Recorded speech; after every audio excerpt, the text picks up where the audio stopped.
Mary had a little lamb. The fault. We believe that all men are created equal. To the magnificent mosaic that is America. From radio beacon to radio beacon. I have a dream today. Change has come to America. Keep the faith. This is going to be a disaster. Knock, knock. Who's there? It's a figment of your imagination. Randi Rhodes Show. Turn up your mind. Elon Musk's team now has access to the Treasury Department's payment system, essentially the government's checkbook, which processes trillions of dollars in payments and includes personal information for hundreds of millions of Americans. The access was granted over the weekend over the objection of at least one senior Treasury Department official who has been put on leave. Neither the White House nor Treasury Department has responded to our request for comment. But after midnight last night, billionaire Elon Musk talked about his efforts to shake up the government on his social media platform, X. There's already been really tremendous progress.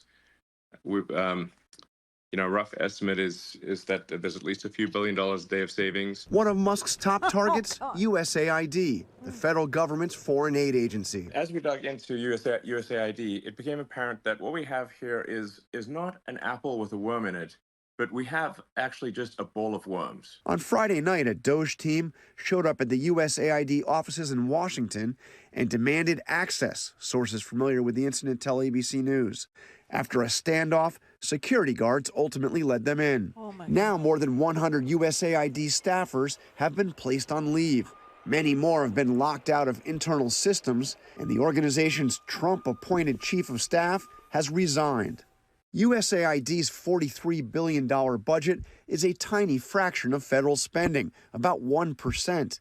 But its support is a critical lifeline for people in need around the world, all while spreading American goodwill. Combating malaria, for example, an effort estimated to have saved nearly 12 million lives. And in partnership with the U.S. military, USAID officials have often been first to arrive with disaster relief, providing food, water, shelter, and health care to allies and partners. Oh, yeah. Well, next time there's some sort of a tsunami or a volcano erupts or an earthquake or a hurricane or some sort of a tornado whatever it is, China will show up now. China will show up. And, of course, that helps us win hearts and minds around the world, doesn't it? Yeah. This is really twisted, I have to say. So this really, sort of a hostile takeover. I don't know. You could call it a coup if you want to, if you're okay with that. If that doesn't make you, very anxious, then I would call it a coup because pretty much that's what it is. So here's what we have. Okay, we got airplanes falling out of the sky for no apparent reason. 2 of them now, right? 2, yeah.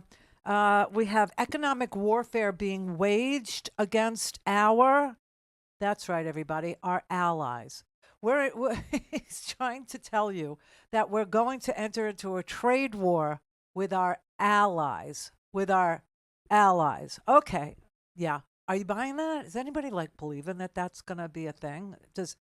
I think a lot of people do think it's going to be a thing. I don't think it's going to be a thing. I personally think, and I could be wrong, but I doubt it. I personally think that this is all performance art, that this is all Donald Trump doing what Donald Trump does. What does Donald Trump do? Donald Trump creates craziness. He creates chaos. He creates crises. And then he pretends to fix the things that he broke or insinuated that he was breaking. And then everybody cheers him because, he fixed it. But it wasn't, it wasn't broken. This is what he does. And it's all meant to distract from the actual grand theft robbery that's occurring inside of our very own government. He wants you to look at Mexico and he wants you to look at Canada. Why? Why would we look at Mexico and Canada? Why would we do that? Right, we wouldn't. Because we don't have one single car sitting on one single lot in any state in the United States that didn't come across the border multiple times for various things, whether it was an electrical harness that was put in Mexico or it was, the windshield that was put in Detroit, that then went to Canada to get the blinking lights, the signals, whatever. These cars come back and forth and back and forth. All the parts are back and forth. We are the most completely united, I'll say, continent, North America. Yeah, I think we got this down, and I think trade is a good thing. And I know that it must be true because Donald Trump passed the USMCA. Remember that? The United States, Mexico, Canadian Mess Authority. I don't know. It was his deal. He did it. So are you telling me he's undoing his deal because his deal was a clinker? It was a clunker. It was a bad deal. It was a terrible deal. It was the worst deal. It was we're being taken advantage of by these countries that he made the deal with last time. So you have to know this is bullcrap, and you have to know that the check. Just feel a little confident here. The check on what's going on with the threats for trade tariffs on Mexico and Canada. I could hardly even, because it's so bogus. But the threats that are being made against this actually makes the market what? Yes, Wall Street makes Wall Street crazy. And so this morning, you could see overnight futures, you could see them tanking in preparation for the markets opening today on this bright, sunny Monday morning. And then this morning, you could see the stocks tank 700 points.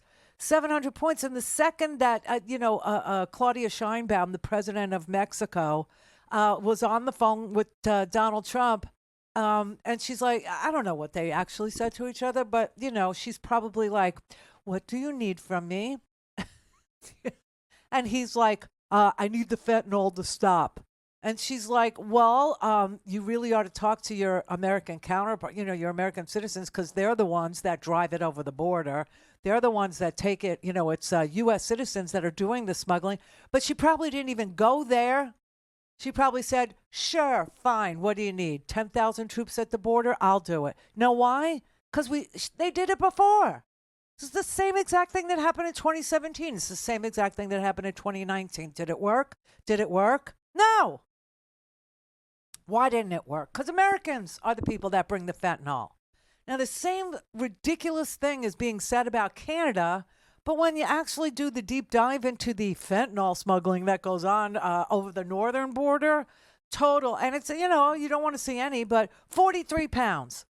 Was like almost 10,000 pounds from Mexico that was carried by, I'm guessing, our truck drivers, people who have big rigs that, get paid on the side to smuggle in this, fentanyl crap, right? Well, Canada had 43 pounds total as opposed to almost 10,000 pounds. Can you see how that's not a thing? Can you see how that's not worth what he's threatening to do to our economy? Okay, can you sense it? Even if you don't know it, even if you don't believe me that it's 43 pounds, as opposed to thousands and thousands and tens of thousands of pounds, okay? And immigration, okay, let's delve into the horror that is Canadian illegal immigration into this country. It accounts for 5%. Meaning 95% does not come from Canada, okay? Just saying. This is all performance art. The markets will come down around his head, okay? The idea that he's going to tank the economy of the world with tariffs is bogus. It's crazy. He just likes having something to make his maggots think he's doing something for them, or something for the border, or something for immigration, or something for fentanyl. He's doing nothing. This is nothing. Meanwhile, Elon Musk, listen, they're on the phone right now. Trudeau is on the phone right now with Donald Trump. When they get off the phone, expect an announcement going, okay, there'll be a pause in the Canadian tariffs, just like there was in the pause in Mexican tariffs. Don't have time to listen to the live show? Want to hear more on your schedule? Go to randyrhodes.com and buy a stinking podcast.